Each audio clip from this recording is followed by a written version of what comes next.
생각하시면서 또 암송하면서 기도했으면 좋겠습니다. 오늘 주보에 나타난 제목이 너무 밋밋해서 제가 제목을 좀 바꾸겠습니다. 나는 어떤 하나님을 믿고 어떻게 체험하고 사는가? 나는 어떤 하나님을 믿고 어떻게 체험하고 사는가? 이런 제목으로 말씀을 드리고자 합니다. 국제 회의가 있어서 거기에 이제 한국 사람들이 함께 회의를 하게 되었는데 방에 혼자 있을 수 없잖아요. 그래서 2인 1실이 돼야 되기 때문에 서로 모르는 두 사람이 함께 한국 사람이 한 호텔 방에 기숙하게 되었습니다. 근데 한 분이 좀 인상이 좀 험악하게 좀 생기셨어요. 인사는 했지만 좀 미덥질 않아요. 그래서 잠을 자려고 이래 뒤척 저래 뒤척 하는데 한 사람이 중요한 서로가 돈을 가지고 있다 보니 혹시나 저 사람이 가져가지 않을까 하는 두려움 때문에 뭐 침대 밑에도 숨기다가 베개 밑에 숨기다가 도저히 안 돼서 그가 이 돈가방하고 짐을 가지고 돈을 가지고 호텔 프론트에 갔어요. 함께 투숙한 사람이 미덥지를 못해서 신뢰가 안 돼서 이 서류 가방하고 돈을 맡기니까 좀 잘 보관해 달라고 부탁을 하자 호텔 프론트 직원이 막 웃는 거예요. 왜 웃느냐고 물었더니 방금 같은 호실에 있는 그분이 오늘 선생님이 하신 말씀하고 똑같이 하고 갔다는 거죠. 그래서 그분도 이 돈하고 서류 가방 맡기고 갔다는 겁니다. 우리는 세상 가운데 불신의 시대에 살아갑니다. 의심의 시대에 살아갑니다. 조금 낯선 사람들을 보면 우리도 모르게 의심하고 불신합니다. 그러다 보니까 이제는 가족들 사이에도 우리가 어떤 일들이 생기면 서로에 대한 불신과 의심들이 생깁니다. 돈을 잊어버리면 내가 실수해서 잊어버렸다 생각하지 않고 혹시 우리 아내가 내 호주머니를 손대지 않았는지 우리 자녀들이 우리 남편이 손대지 않았는지 그런 생각부터 드는 걸 보면 참 가족 안에도 불신과 의심들이 참 많은 세상에 살아갑니다. 눈에 보이는 사람도 의심하고 불신하고 살아가는데 눈에 보이지 않는 그 하나님을 불신하고 의심하는 게 어쩌면 당연할지 몰라요. 확신과 믿음이 없다면 이 땅은 바로 불신과 의심의 시대일 수밖에 없습니다. 예수님도 그런 말씀하셨죠. 마태복음 17장과 누가복음 18장에 이렇게 말씀하셨죠. 마태복음 17장 17절 또 누가복음 18장 8절 함께 읽어봅시다. 예수께서 대답하여 이르시되 믿음이 없고 패역한 세대여 그러나 인자가 올 때에 세상에서 믿음을 보겠느냐. 예수님께서 그 세대를 보시고 믿음이 없다 하시면서 패역한 세대라. 이 패자는 부패했다는 거죠. 믿음이 없이 부패해버리고 역자는 거스린다는 거죠. 쭉 믿음으로 바로 살아가야 되는데 좌로나 우로나 치우치는 불순종하는 이 세대. 그리고 예수님이 다시 인자가 재림하실 때에 내가 세상에서 믿음 있는 자를 찾을 수 있겠느냐, 믿음을 보겠느냐 하시면서 탄식하셨습니다. 오늘 여기에 우리 많은 성도들이 함께 예배드리지만 한번 우리 깊이 묵상하고 생각해 보았으면 좋겠습니다. 나는 정말 어떤 하나님을 믿고 있는가, 내가 어떻게 하나님을 정말 체험하고 살고 있는가를 한번 말씀을 통해서 생각해 보려고 합니다. 자, 첫 번째로 나는 어떤 하나님을 믿는가. 오늘 히브리서 11장 6절 말씀을 함께 읽어보겠습니다. 믿음이 없이는 하나님을 기쁘시게 하지 못하나니 하나님께 나아가는 자는 반드시 그가 계신 것과 또한 그가 자기를 찾는 자들에게 상 주시는 이심을 믿어야 할지니라. 아멘. 자, 제가 하얀색으로 칠해놨던 것은 성경을 읽을 때 조금 이해를 돕기 위해 한 것입니다. 믿음이 없이는 하나님을 기쁘시게 못한다. 하나님께 예배하러 나가는 자들, 뭐하러 나간다고? 예배하러 나가는 자들은 반드시 그가 하나님이 살아계신 것과 그걸 믿어야 되고 또한 그가 자기를 찾는 자, 즉 기도하는 자들에게 응답을 주시는 자이심을 믿는 믿음을 가지고 가야 된다. 그래야 그런 자를 하나님이 기뻐하시고 그런 기뻐하는 자에게 하나님이 아름다운 응답을 주신다는 말입니다. 여러분 어떤 하나님을 믿고 있습니까? 오늘 성경은 하나님이 살아계신다는 믿음을 가져야 된다. 예배하러 나오면서 하나님이 살아계신다는 믿음을 가져야 된다. 살아계신다는 말은 하나님이 오늘도 우리가 예배드리는 것을 보고 계시고 우리가 드리는 찬양과 말씀을 듣고 계시고 우리의 삶의 구석구석에 하나님이 보고 계신다는 것을 믿는 믿음이죠. 그것이 하나님이 살아계신다는 것을 믿는 믿음입니다. 또 하나님 앞에 찾는 자들, 하나님께 기도할 때에 그 기도하는 자들에게 하나님께서 그 기도에 응답해 주시는 상을 주시는 자를 믿는 믿음입니다. 그러니까 하나님이 앞에 우리가 얼마나 많은 성도님들이 기도할까요?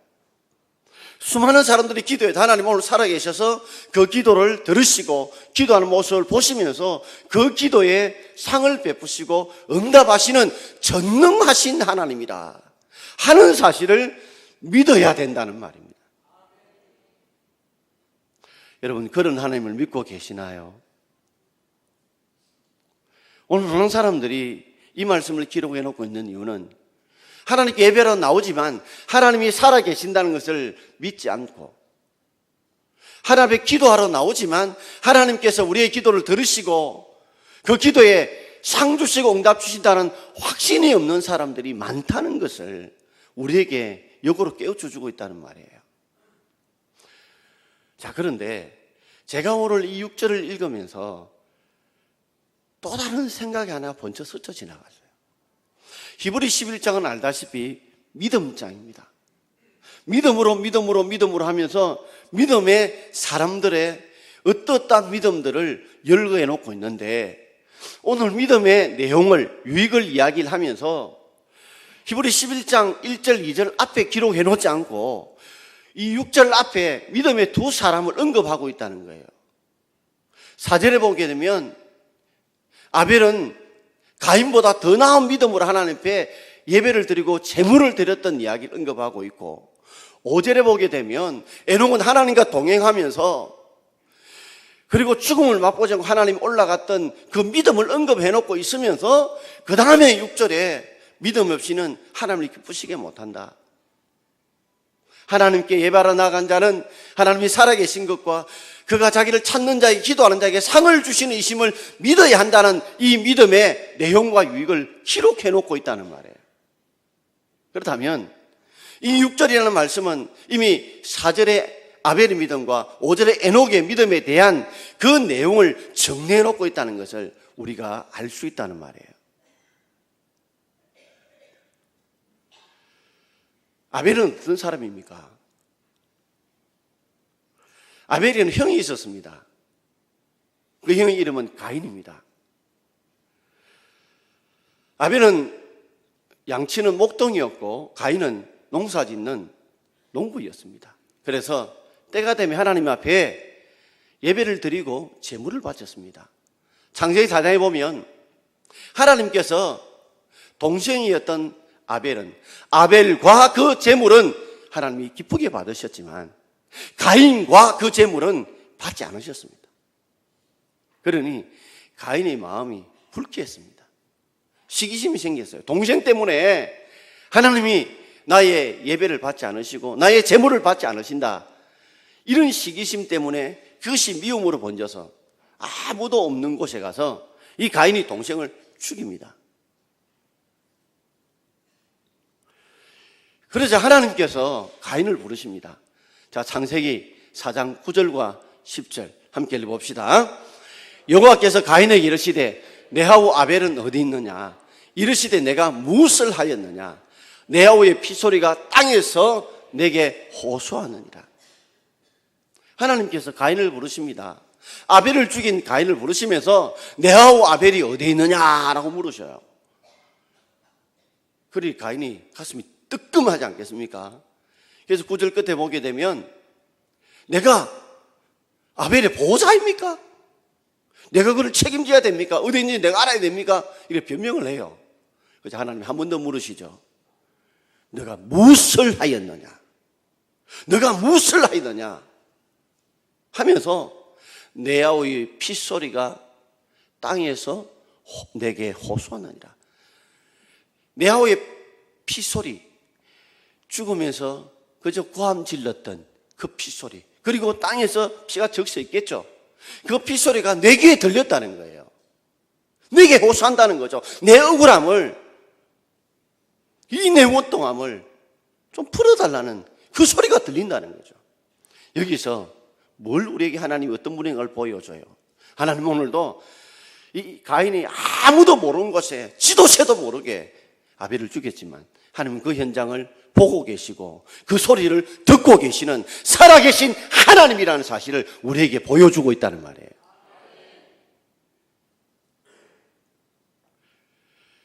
에녹을 보십시오. 에녹은 하나님과 동행하면서, 그는 300년과 하나님과 동행하다가 구약에 유일하게 죽지 않고 하나님 나라에 올라간 두 사람이 있습니다. 한 사람 에녹이고 한 사람은 엘리야입니다. 자, 에녹에 대해서 이렇게 창세기 5장 24절에 이렇게 말씀하고 있죠. 한번 읽어봅시다. 에녹이 하나님과 동행하더니 하나님이 그를 데려가심으로 세상에 있지 아니하더라. 에녹은 하나님과 동행하는 사람이었어요. 하나님과 함께하는 사람이었어요. 그러니까 하나님을 찾았겠죠. 하나님께 기도했겠죠. 그 하나님의 기도가 응답되어서 이 땅의 죽음을 맛보지 않고 하나님이 그를 육신 가운데 그를 데려감으로 세상에 다시 있지 않았어요. 바로 하나님은 어떤 하나님입니까? 전능하신 하나님. 우리가 하나님을 찾을 때에 그 찾으시는 그 기도 소리를 들으시고 응답하시는 전능하신 하나님이라는 것을 에녹의 그 삶을 통해서, 그 믿음을 통해서 보여주는 것입니다. 오늘 우리가 하나님 앞에 예배하러 나오지만, 우리가 하나님 앞에 기도하러 나오지만, 그러나 정말 나는 하나님이 정말 살아계셔서 오늘 내가 하는 모든 일을 보고 계시고 듣고 계신다는 그런 고람되어의 믿음을 가지고 있는지, 그리고 오늘 수많은 사람이 기도해도 정말 내 마음속으로 신음하는 작은 음성에도 하나님은 듣고 계시고 보고 계신다는 그런 믿음을 가지고 있으신지. 이사야 선지자가 히스기야 왕을 향해서 너는 죽고 살지 못할 것이다 했을 때 히스기야가 벽을 향하여 하나님의 눈물로 기도할 때 하나님께서 내 기도를 들었고 내 눈물을 보았다고 하면서 15년의 생명을 연장시켜 주셨습니다. 그를 통해 하나님은 살아계신, 그래서 오늘도 우리의 기도를 들으시고 보시는 하나님이시고, 그리고 전능하셔서 죽은 자를 다시 살리시는 전능하신 하나님이라는 것을 우리에게 보여주신 것입니다. 우리는 히스기야 나았다, 생명이 인장됐다, 그것만 보지 말고 그 일을 행하신 그 하나님이 어떤 분인가를 우리가 믿고 확신하라는 것이 더 중요하다는 말이에요. 우리는 응답만 생각하지만 하나님은 응답보다 내가 어떤 하나님인지 그것을 믿기를 더 원하시고 그것을 기억하고 가슴에 새기기를 하나님이 더 원하신다는 말이에요. 오늘 찬양대가 하나님께 믿음으로 나아간다는 찬송을 들었습니다. 여러분, 정말 우리가 찬양하면서 하나님 앞에 그런 믿음으로 우리가 찬양하며 나아가고 주님 앞에 기도함으로 나아갈 수 있는 그런 믿음이 있기를 바랍니다.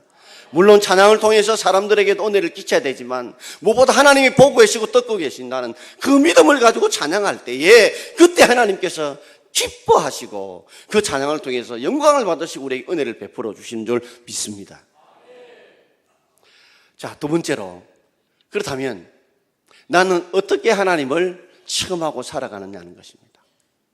나는 그렇다면 그 하나님을 어떻게 체험하고 살아가는가? 우리 6절 말씀을 우리 한 번 더 읽어보겠습니다. 믿음이 없이는 하나님을 기쁘시게 하지 못하나니 하나님께 나아가는 자는 반드시 그가 계신 것과 또한 그가 자기를 찾는 자들에게 상 주시는 이심을 믿어야 할지니라. 아멘. 여러분, 우리가 하나님 앞에 하나님의 살아계심과 하나님의 상 주시는 것을 체험하기 위해서는 우리가 예배하러 나아가야 합니다. 우리가 기도하러 하나님의 이름으로 찾는 기도하는 자리에 나아가야 합니다. 우리가 하나님께 예배 드리러 나아가지 않고 하나님의 살아계심을 체험할 수 없고, 우리가 하나님 앞에 기도하러 가지 않고 하나님의 상 주시니심을 결코 체험할 수 없다는 말입니다.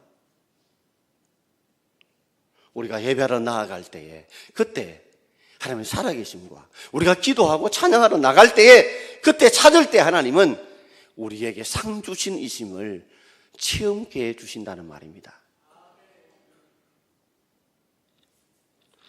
그런데 조건이 하나 있습니다. 믿음이 없이는 하나님을 기쁘시게 하지 못한다. 우리가 그냥 예배하러 나가는 것이 아니라 믿음으로 나가야 되고 믿음으로 기도해야 그래야 하나님의 살아계심을 체험하게 되고 하나님이 기도할 때 상 주시는 자이심을 체험할 수 있다는 말입니다. 이 말은 많은 사람들이 하나님 예배로 나오지만 믿음 없이 나오고 하나님을 찾지만은 믿음 없이 찾는 사람들이 많다는 말입니다. 이 믿는다는 것은 상대를 신뢰한다는 것입니다. 저희 집에도 불문율처럼 아빠 이거 해줄 수 있어요? 여보 이거 해줄 수 있어요? 이러면 저는 안 해줍니다. 아니 나를 불신하는데 뭘 해달라는 거냐. 그래서 해줄 수 있죠 하면 해주지만 해줄 수 있어요 하고 부정적으로 물으면 절대 안 해줍니다. 왜요? 여러분 기분이 엄청 나쁩니다. 하물며 제 기분이 이랬는데 우리 하나님 앞에 하나님 이거 할 수 있겠어요? 이거 될 수 있겠어요? 정말 하나님 살아계세요? 상 주세요? 이렇게 불신으로 의심으로 물으면 하나님 기분이 좋을 리가 없죠. 하나님이 가장 기뻐하는 게 뭘까요? 그것이 바로 믿음으로 예배를 드리고 믿음으로 찬송하고 믿음으로 하나님께 기도하는 것, 믿음으로 헌신하는 것. 그 믿음이 빠지면 안고 없는 찐빵이란 말이에요. 우리가 지금 예배를 드리더라도 믿음 없이 예배 드리면 마치 가인과 아벨이 똑같이 예배를 드리고 제물을 바쳤지만 하나님 받지 않으십니다. 여러분 우리가 하나님이 받지 않는 예배에 제물을 드리면 무슨 소용이 있습니까? 여러분 자리만 데우다 가고 점만 찍고 가는 것입니다. 자 오늘 6절에서 그렇다면 분명히 이미 하나님을 체험하기 위한 방법을 설명해 놓고 있는데 그렇다면 그 앞에 나오는 아벨과 에녹도 마찬가지입니다. 아벨이 뭐요? 가인보다 더 나은 믿음으로 하나님께 예배를 드린 거예요. 제물을 드린 거예요. 믿음으로 더 나은 믿음으로 예배를 드리고 제물을 드렸기 때문에 하나님께서 받아주신 것입니다. 에녹도 하나님과 동행하는 그 믿음으로 살았기 때문에 하나님께서 죽음을 맛보지 않고 하늘나라로 그를 인도해 가시는 상 주시는 놀라운 기적을 전능하신 역사를 보여주신 것입니다. 믿음이 없다면 하나님의 역사는 나타나지 않을 것입니다. 야고보서 1장 6절과 7절에는 이렇게 믿음에 대해서 언급하고 있죠. 같이 읽어봅시다. 오직 믿음으로 구하고 조금도 의심하지 말라. 의심하는 자는 마치 바람에 밀려 요동하는 바다 물결 같으니 이런 사람은 무엇이든지 죽게 얻기를 생각하지 마라. 오직은 그러나 뜻이죠. 그러나 오직 믿음으로 구해야 된다. 믿음으로 예배하러 나와야 되고 믿음으로 찬양해야 됩니다. 그 가운데 의심이 들 수 있어요. 정말 하나님이 보고 계실까? 듣고 계실까? 내가 예배를 드릴 때, 내가 찬양할 때, 내가 말씀 전할 때, 내가 기도할 때 의심은 마귀가 주는 것입니다. 의심하는 자는 마치 바람에 밀려 요동하는 바다 물결 같습니다. 여러분 배가 가만히 있으면요 배 자체가 흔들린 게 아니에요. 파도 때문에 흔들리는데 파도는 왜 파도 칩니까? 보이지 않는 바람이 불어서 파도를 일으키고 그 파도는 배를 흔들게 만듭니다. 우리를 흔들게 만드는데 파도가 문제가 아니에요. 파도를 일으키는 보이지 않는 바람이 문제예요. 바람 마치 사단인 것 같아요. 사단은 계속해서 우리에게 보이지 않는 바람처럼 우리에게 불게 만들어서 우리의 삶의 이 자리를 흔들어 놓습니다. 흔들어 놓아서 우리의 배가 뒤뚱뒤뚱 흔들어서 남바닥에 만들거나 원하는 곳에 가지 못하게 만드는 거예요. 그렇게 의심을 불어넣는단 말이에요. 불신을 불어넣는단 말이죠. 그럴 때마다 여러분들은 흔들리지 말고 무엇인지 죽게 했기를 생각하지 마라. 의심하고 불신하면 하나님 앞에 기도해봤자 예배 드려봤자 말씀 들어봤자 아무 응답이 없다는 거예요. 믿음으로 하나님 앞에 예배 드려 나가고 믿음으로 하나님 앞에 기도하러 나가고 믿음으로 찬송하고 믿음으로 헌신할 때 하나님 여러분 살아계신 하나님이 여러분께 찾는 자에게 좋은 상을, 아름다운 응답을 주실 줄 믿습니다. 오늘도 그 하나님을 우리가 체험하고 살아야 합니다. 저는 휴대폰을 보게 되면 너무너무 신기해요. 왜 신기하냐면 이 전화를 이렇게 걸잖아요. 그럼 서울에 있는 사람이 전화 걸자 한 몇십 초 만에 받아봐요. 거리가 얼마나 근데 더더욱 놀란 건 미국에다가 한번 카톡을 치는데 카톡을 치자 한 2, 3분 안에 카톡이 답장이 왔어요. 여기서 미국까지 거리가 얼마인데 어떻게 그것이 오는지 너무너무 신기한 거예요. 전파가 보이지 않아요. 어떤 경로를 통해서 어떻게 하는지도 몰라. 그러나 분명한 사실은 내가 여기 카톡을 치면 저기서 받고 저기서 응답이 온다는 거예요. 내가 전화를 가면 어떠지 못하면 받고 응답이 온다는 거예요. 그러니까 그런 경험을 통해서 어떤 것이 확신이 생겨요. 믿음이 생겨요. 분명히 전화하면 이 전화는 어느 통로를 통해서 미국이든지 저 한국이든지 저 꼴짝이든지 전화 간다. 우리 전화 거는 거예요. 내가 카톡을 쳐도 저 미국에 있어도 저 프랑스에 있어도 저 라오스에 있어도 카톡 치면 간단 말이죠. 그 확신이 믿음이 되는 거예요. 그래서 아무 거림 없이 전화하고 아무 거림 카톡하는 거예요. 자, 그래서 한번 우리가 좀 세밀하게 한번 살펴봅시다. 하나님께 예배하러 나간 자는 우리가 믿음으로 나가야 돼요. 자, 예배하러 오늘 나오셨습니다. 믿음으로. 그래서 여러분이 말씀을 들을 때 나올 때에도 믿음으로 말씀을 들어야 돼요. 자, 믿음으로 말씀을 듣는다는 게 뭘까요? 데살로니가전서 2장 13절 함께 읽어보겠습니다. 데살로니가전서 2장 13절입니다. 그러므로 우리가 하나님께 끊임없이 감사함은 너희가 우리에게 들은 바 하나님 말씀을 받을 때에 사람의 말로 받지 않고 하나님의 말씀으로 받음이니 진실로 그러하도다. 이 말씀이 또한 너희 믿는 자 속에서 역사하느니라. 할렐루야. 오늘 사도 바울은 나는 끊임없이 감사하는 이유가 있는데 그 이유가 너희들이 하나님 말씀을 받는 자세를 보니까 사람의 말로 안 받더라는 거죠. 분명히 바울이 말씀을 전하는 거. 제가 지금 말씀을 전하면 사람의 말이죠. 그러나 그 전하는 내용이 뭐예요? 하나님의 말씀이죠. 이 데살로니가 성도들을 보면 사람이 전하지만 그 사람이 전하지 않고 하나님께 주시는 말씀을 사람을 통해서 전한다는 걸 알고 이 말씀을 하나님의 말씀으로 받으니까 어떤 역사가 나요? 이 말씀이 또한 너희 믿는 자 속에서 뭐 한다고요? 역사하더라는 거죠. 이 하나님의 말씀이 어떤 자 속에서는요, 역사 안 해요. 열매를 맺지 않아요. 기적과 응답과 치유 역사에 나지 않아요. 그러나 이 하나님 말씀 오늘 들을 때에 하나님이 내게 주시는 말씀이다. 내게 주시는 말씀이다.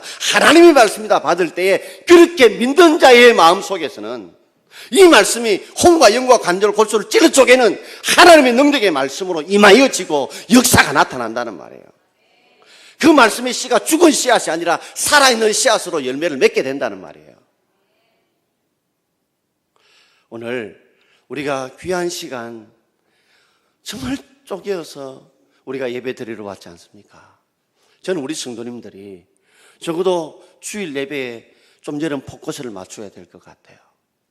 토요일 날 아무리 바쁘고 아무리 재밌는 프로그램 많고 게임이 많아도 여러분 주일 날 이 예배 시간을 우리가 잘 들으기 위해서 졸지 않고 들으기 위해서 우리는 음식 먹는 것도 좀 조절하고 좀 재밌는 프로그램도 좀 조절해서 오늘 이 시간에 가장 좋은 컨디션으로 예배 드리고 하나님의 말씀을 들을 수 있기를 바랍니다, 여러분. 보통 투수들이 4일이나 5일마다 공을 던집니다. 던질 때 어떻게 해요? 그날 가장 좋은 컨디션으로 던지기 위해서 모든 음식이나 또 뭐 운동하는 것이나 마음의 상태나 이걸 조절해서 그날 가장 좋은 컨디션으로 준비해서 공을 던집니다. 그래야 좋은 결과가 나와요. 여러분, 우리가 정말 우리의 한 주간의 삶은 이 예배 시간에 그 하나님의 말씀을 통해 은혜를 받느냐 받지 않느냐에 따라 달라집니다. 그러므로 이 예배 시간에 포커스를 좀 맞추시고 여러분의 삶을 과감하게 좀 가지치게 하시고 여기에 좀 은혜 받을 수 있도록 여러분의 삶을 집중할 수 있기를 바랍니다.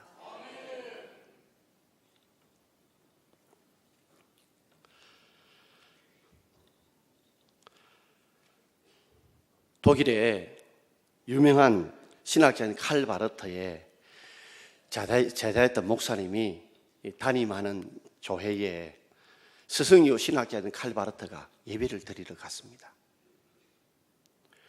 예배를 딱 드리는데 교회가 별로 크지 않으니까 목사님이 설교하러 딱 들어섰는데 보니까 저 뒤편 구석에 자신의 스승이요 대신학자인 칼 바르트가 예배를 드리고 있거든요. 이거 마음이 긴장이 되는 거예요. 그러다 보니까 그 칼 바르트를 의식하다 보니, 스승을 의식하다 보니 말이 꼬이게 되고 행설수설하게 되었어요. 그리고 설교를 다 마치고 예배를 드리고 이제 나가면서 이제 칼 바르트 인사를 하게 되는데, 오늘 스승님이 오셔서 제가 오늘 행설수설해서 너무 미안하다고, 죄송하다고. 그러자 칼 바르트가 아닐세, 난 오늘 참 은혜를 받았다네. 에이, 스승님 일부러 제 기분 맞춰주려고 하는 소리지요. 아니라네. 하면서 칼 바르트가 이런 말을 했대요. 당신은 지금 나를 의식하고 설교했는지 모르지만, 나를 바라보고 설교했는지 모르지만 나는 당신을 보지 않았네. 당신을 하나님의 사자로 보았네. 그것이 당신과 나가 다른 것이라네. 그랬습니다. 비록 제자인 목사님이 설교를 하지만, 그러나 그가 하나님의 말씀을 전하는 하나님의 사자, 하나님의 심부름꾼이기 때문에 그 말씀이 행설수설돼도 그것이 하나님이 내게 주시는 말씀으로 받았기 때문에 그 칼 바르트가 은혜를 받았다는 거예요. 오늘도 말씀을 들을 때에 사람의 말로 듣지 말고 평가하려고 하지 말고 내게 주시는 말씀으로 들어야 합니다. 제가 조금 죄송하지만 어르신들 중에 귀가 잘 안 들린다는 분이 있어요. 신기하게 자기 말은 기가 막히게 알아들어요. 기가 막히게 알아들어요. 그걸 보면서 여러분, 내게 주시는 말씀이라면 놓치고 싶지 않습니다. 그러나 다른 사람이 들어야 되고 누구나 들어야 된다면 별로 기울이지 않는 것과 똑같습니다. 또한 우리는 하나님을 찾을 때에, 하나님께 기도할 때에 하나님의 상 주시는 믿음으로 나아가야 우리가 그런 하나님을 체험하게 될 줄 믿습니다. 정말 기도하러 갈 때에 하나님이 내게 상 주시는 이십니다. 응답 주시는 이십니다. 그런 믿음을 가지고 기도해야 됩니다. 그런 믿음으로 찬양해야 됩니다. 그런 믿음으로 저도 설교해야 됩니다. 여러분이 잘 아는 H.G. 웰즈라는 사람이 이 단편 소설에는 대주교의 죽음이라는 이 짤막한 단편 소설을 지었는데, 그 중에 보게 되면 대주교가 늘 정한 시간에 저녁에 가서 늘 반복적인 기도를 하는 겁니다. 기도 주문에 기도하는데, 그날따라 전능하신 하나님 아버지 하고 기도하는데 갑자기 음성이 들리는 거예요. 오냐, 무슨 일이냐. 그래가 대주가 심장마비 걸리가 죽어본 거예요.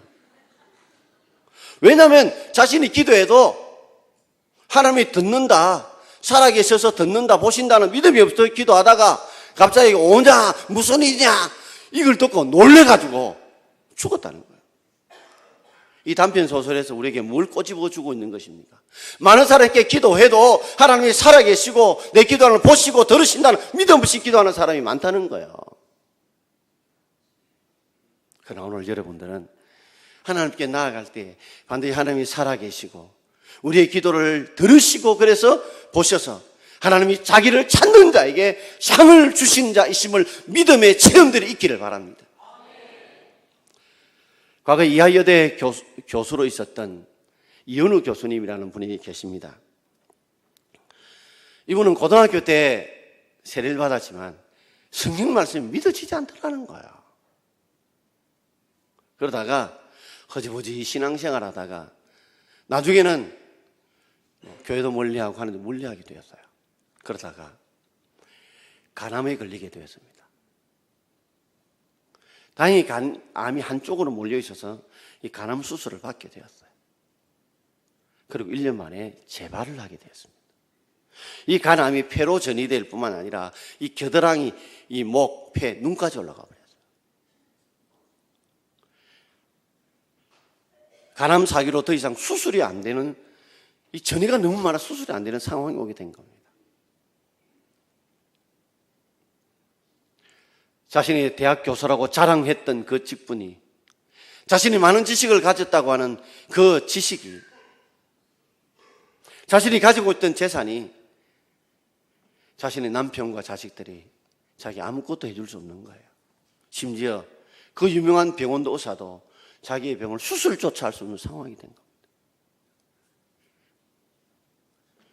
암의 고통이 오게 되고 언제 죽을지 모르는 그 삶 속에 불안하고 두려움과 공포가 몰려옵니다. 그러다 보니까 이전에 참 읽자고 넣어두었던 성경을 다시 꺼내서 다시 읽습니다. 읽어도 여전히 이 말씀 믿어지지 않는 겁니다. 그런데 다른 점이 하나 생겼습니다. 너무나 고통이 오고 죽음의 불안과 공포가 오니까 그가 이렇게 기도했대요. 하나님, 성경 말씀이 좀 믿어지게 해달라는 겁니다. 성경의 말씀이 믿어지게 해달라고 그렇게 눈물로 쏟으면서 기도하고 성경을 읽었는데 어느 날 이 하나님의 말씀이 훅 하고 믿어지더라는 겁니다.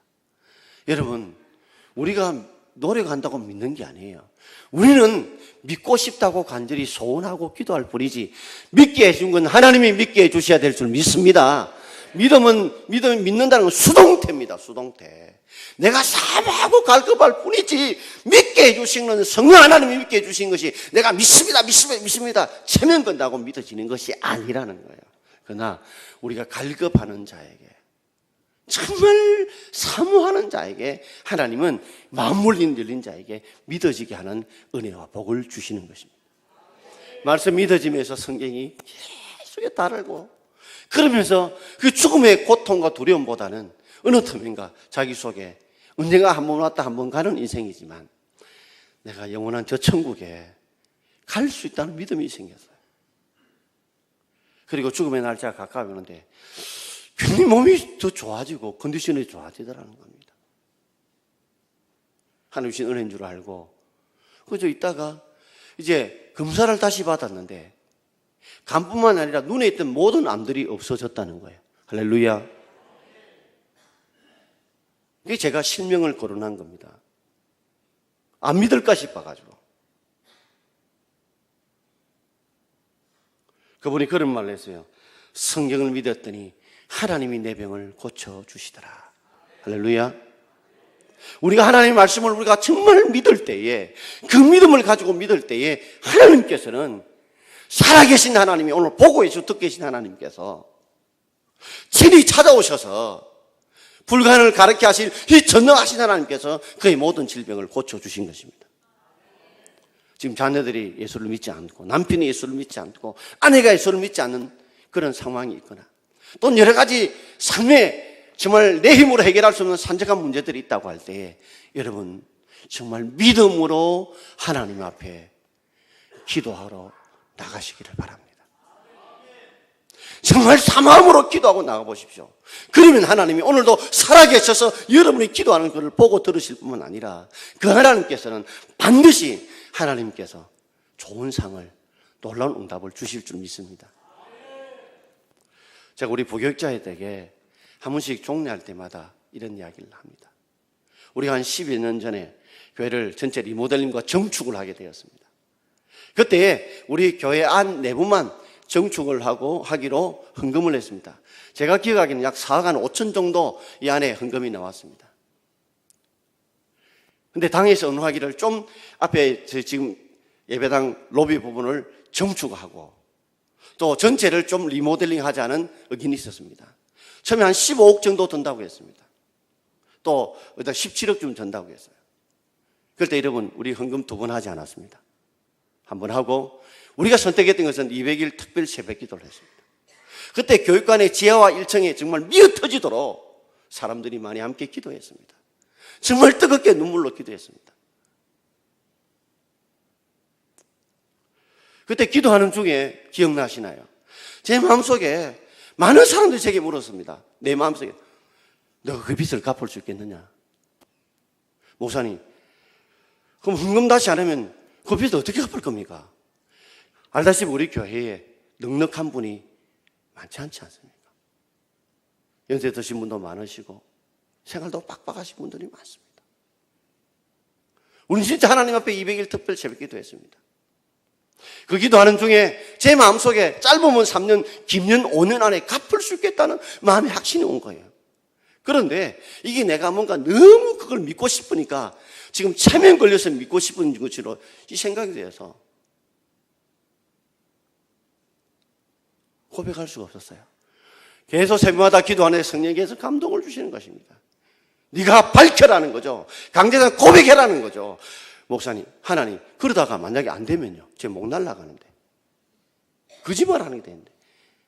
그런데 성령의 강건하심을 주셔서 제가 강대상에서 짧은 3년, 긴 5년 안에 갖겠다고 이야기했습니다. 성도님 중에 어느 한 분도 어떻게 감당하면 물어보지는 않으셨어요. 나도 대책이 없었습니다.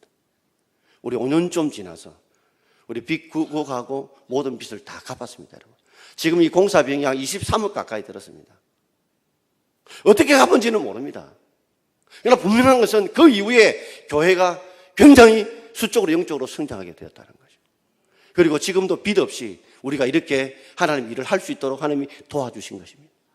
저는 이걸 보면서 지금도 가슴에 깨닫는 것은 우리 부교육자들에게 기도할 때 하나님이 살아계신다는 걸 믿고 기도해라.